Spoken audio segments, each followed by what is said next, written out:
Hi everyone, I'm Tracy, aka the DJ from the Hot Pot podcast, and I'm joined by Tori Cooper from When Does It In in a special crossover episode. Yay! So happy to be here. I have been known to have a rather nice hot pot myself. So I am super excited about what we're going to talk about and our special guest today. Yay! Hello. Hello, we have Dr. Demetre Daskalakis.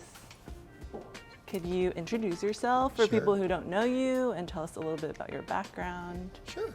So my name's Demetre Daskalakis. What is my title? Good question. So I am by day the director of the Division of HIV Prevention at CDC. Currently, I am deployed at the White House and I am the deputy coordinator for the national monkeypox response at the White House. And I was joking with Tori before, from the bathhouse to the White House is sort of where we are. So my background is I'm an infectious disease doctor who got into infectious disease because of HIV and the communities that I like to serve, which are LGBTQAI plus folks.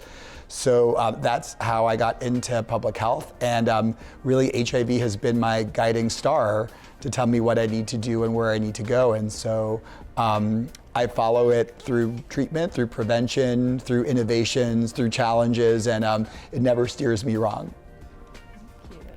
Wonderful. We are so happy to have you. And thank you for all of the work that you are doing and have been doing for many years.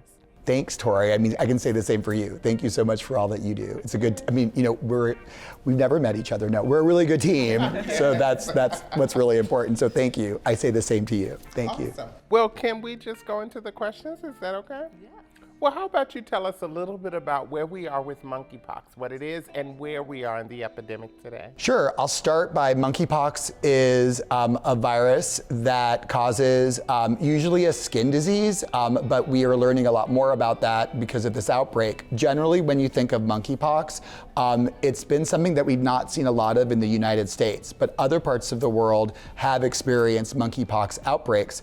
The way that they tend to look is that people get exposed to an animal, the virus goes to a person, and then maybe there's a little transmission, but it doesn't sort of catch on fire like an outbreak. So this one's a lot different. So first of all, it's in parts of the world that don't usually experience a lot of monkeypox activity. And in this outbreak, what we saw is a lot of person-to-person transmission.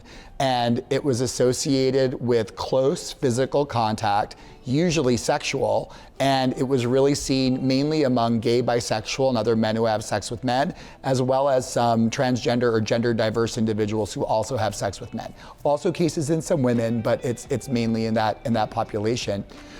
So where we are right now in the outbreak in the US is we have just over 27,000 cases, and we're seeing a really significant decline in the cases. So we have some good news, but we're cautiously optimistic because infections are tricky.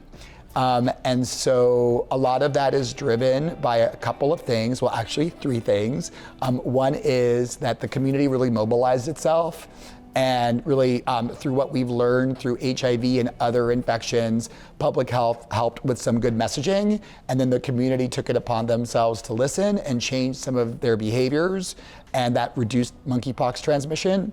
People who got monkeypox, they become immune. So that's not the way that we want to stop the outbreak, but definitely that's one piece. And then there's vaccine, where the vaccine also provides protection. So those 3 things together, I think, has resulted in the outbreak starting to look a little bit quieter. Yeah, thanks for that background. What is the White House doing in response to this outbreak? So my title, which is Deputy Coordinator, kind of tells the whole story, which is just to sort of coordinate the response. So Bob Fenton, who is this, I wish he were here, you all would be obsessed with him because he's so fabulous, but Bob Fenton is from FEMA. And he is, we nicknamed him the Master of Disaster because he always gets deployed into really sort of significant events, and this is a significant event. And he's such a sort of powerhouse of coordination. And so I'm sort of the medical side of his like very logistical experience of coordinating. And so I kind of think like we're like the conductor of the orchestra right now, which is that we've got like all of these amazing agencies that we got to sort of work with to sort of accelerate and focus the response on the stuff that we prioritize as really important. So, I mean, those are equity, vaccine, testing, all the things that you expect. And so we got to, again, kind of conduct that orchestra. I think it's really cool because so far, a lot of what you're talking about sounds like it could be from a Marvel comic. Totally. The Master of Disaster, all of those things. Yeah. But I'm also hearing a lot of similarities to what we've heard over the years, particularly in the early days of the HIV epidemic. There seems to be a lot of crossover there.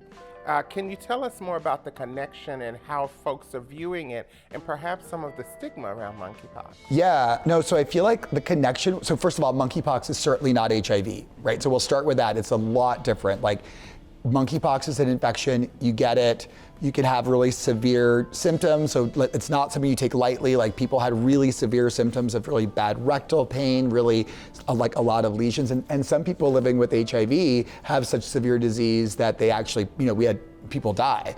So it's really significant, but it's not sort of a disease that becomes chronic and that has a very high amount of death associated like HIV. So first I'll start by saying they're not the same, but the stories at the beginning aren't that dissimilar in that all of a sudden you see an infection that's happening in like one specific population, and the automatic reflex tendency of people is to link the infection with like a population.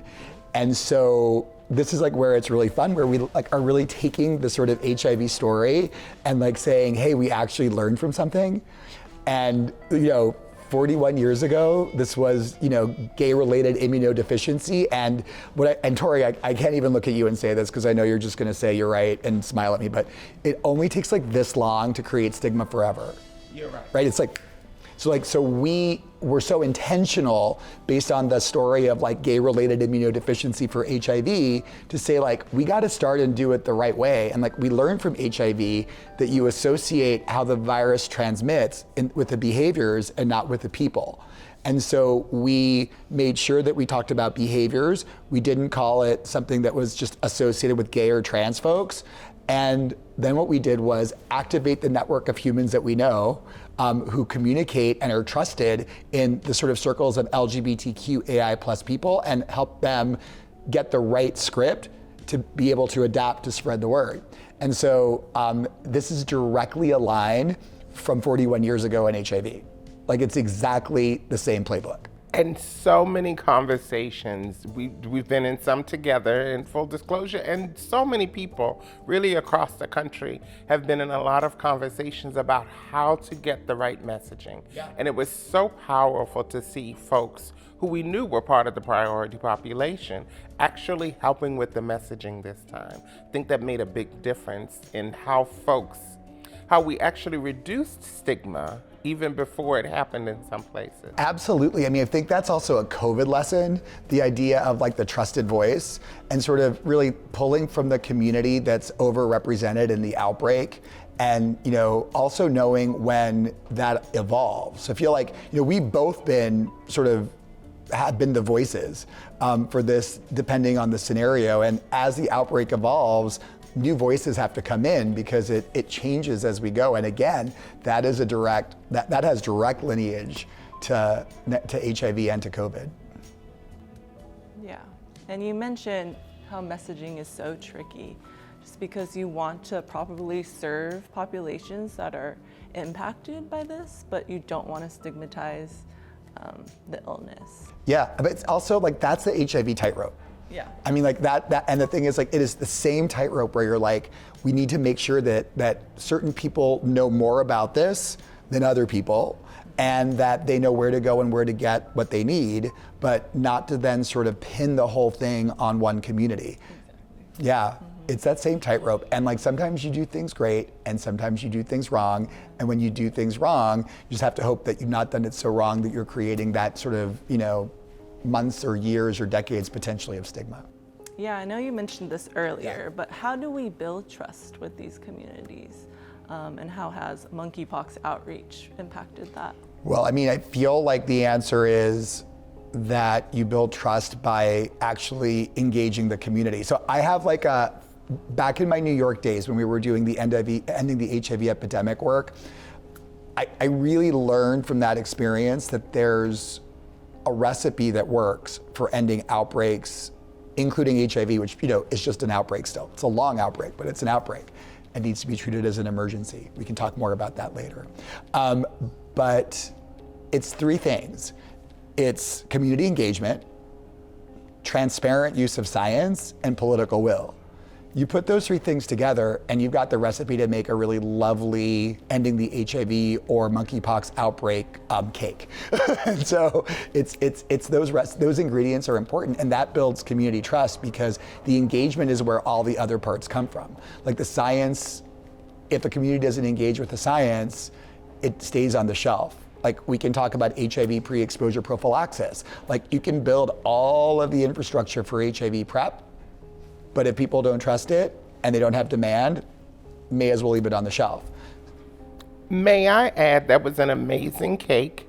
And Right. I'd also love to respectfully add access as the icing on the cake. sure. Because when folks have access, they're able to partake in all of those things. They're able to take advantage of vaccines that are life-saving. They're able to take part in clinical trials. They're able to get what they need when folks simply have access. Could you talk a little bit about demand and supply Sure. for vaccines for monkeypox? So it goes back to the first question about this monkeypox outbreak. So this one is off of the normal monkeypox playbook.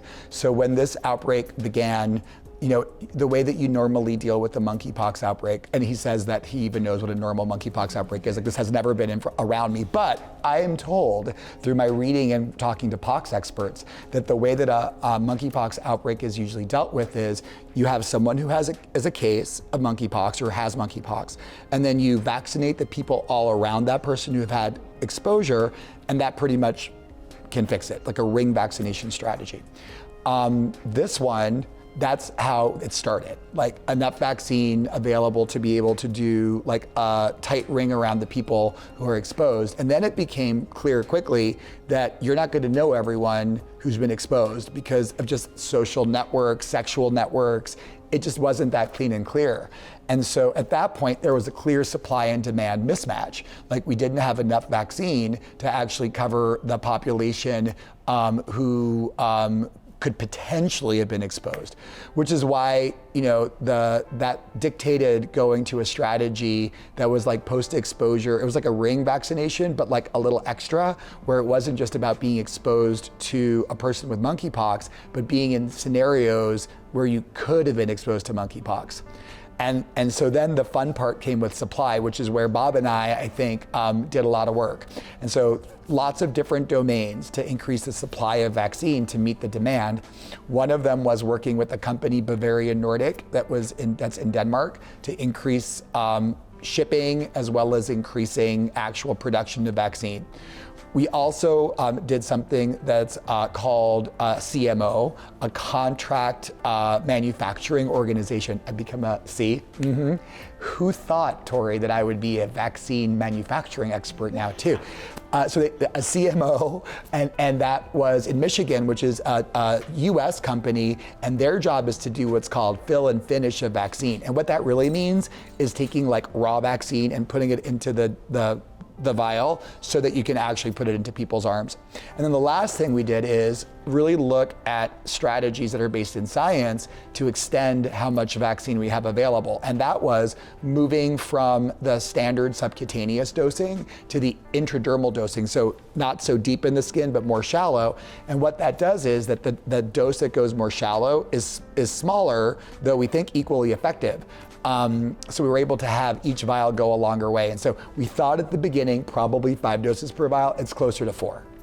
All right, that sounds amazing. And man, we're using a lot of acronyms today. So keep up, folks. Yes. Tell me if you ever want me to define something. I'm trying to define it as we go.